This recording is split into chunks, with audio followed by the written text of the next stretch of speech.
Amanda Peet, star of the new Apple TV Plus drama Your Friends and Neighbors. So just off the bat, I guess, what was it about the project and the role that made you want to sign on? Well, I love Jon Hamm so much. I was a massive Mad Men fan and also a huge fan of Jonathan Tropper. I had read his novel, This Is Where I Leave You, and I think he's an amazing storyteller.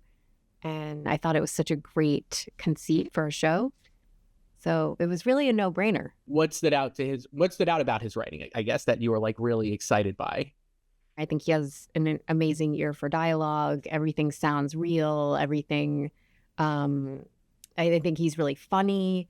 And then I felt like the story is really compelling and sort of unfolds in a very suspenseful way. I was locked in right away. Like, what is going to happen to this poor man who's kind of sympathetic, also kind of an asshole finance bro who deserves to fail?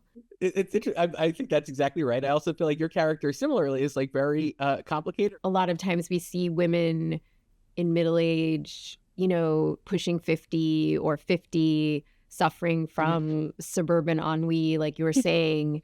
And it feels more like you're a lot of sort of, I would say, like sad older women drinking white wine, lamenting the dating scene and, looking to get liposuction.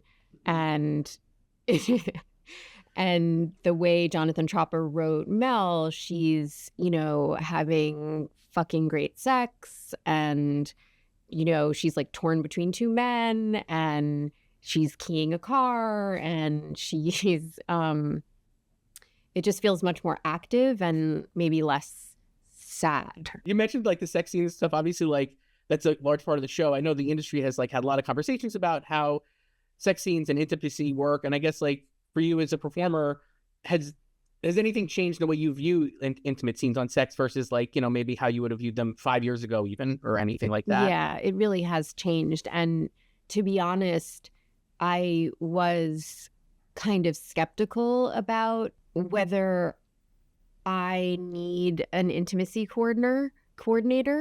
And but Lizzie, the woman who worked on the show, I totally fell in love with her, and I feel like she helped me so much and made it so comfortable and so fun, and it was just beneficial in so many ways. And it was really interesting and humbling that I was so skeptical about whether it would be useful. And so, yeah. How does it impact your acting? I think I thought it would sort of be interfering in terms of letting my ability to let go, which I feel like is something you have to do in a sex scene. But the fact that it's orchestrated more makes it easier to let go. And the fact that, as a woman, I think the most valuable part of it is that it's harder for the production to see you as a pain in the ass if you make any requests, because somebody else is doing it for you. And so in this particular production with Jonathan Tropper running the show, there are no worries about that because he doesn't see things that way. He doesn't see like, a woman being a squeaky wheel in a sex scene as like a pain in the ass. But I think that I can see that it's incredibly valuable to have somebody who's like, no, she's not complaining. I'm complaining.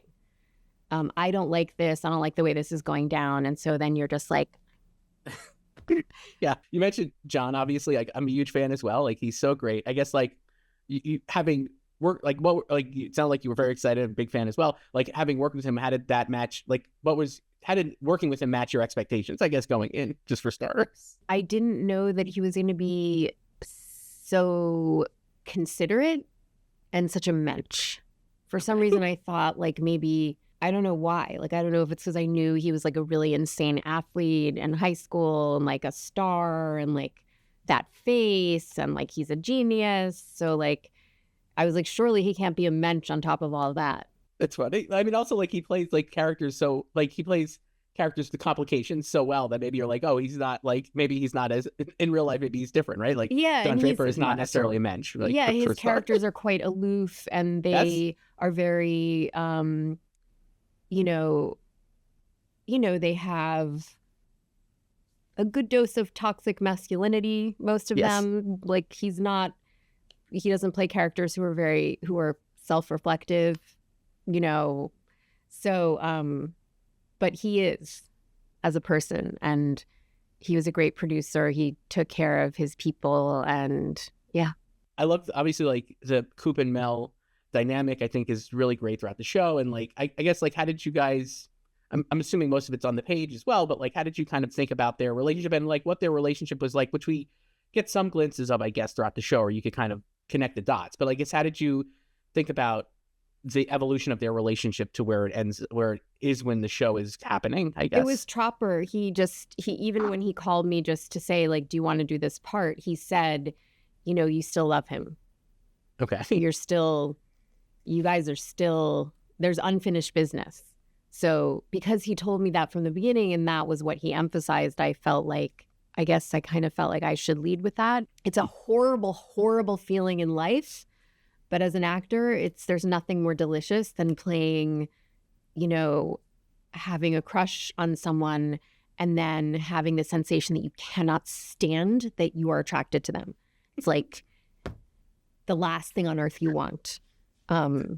So that's very delicious combination. What was something that you learned about her that maybe that you didn't realize? I don't even know if you think about it in these terms, but like that you didn't maybe realize having actually played her, that you didn't even get when you were reading the script, or something that maybe you kind of like realized at the end? I think it's like the thing was about sort of ethical questions, and you're showing this 1% enclave, and it's pretty abhorrent, the behavior across the board. And I think I held her in high esteem, but the college stuff and some of the things that she excuses are, to me, insane.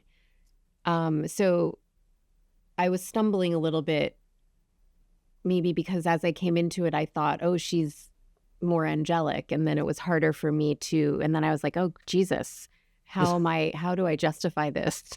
But anyway, I have a daughter who was applying to college at the exact same time that we were shooting. So these questions of ethics in terms of like, rich people and the private school track and the Ivy League track, like all of these things were very much on my mind.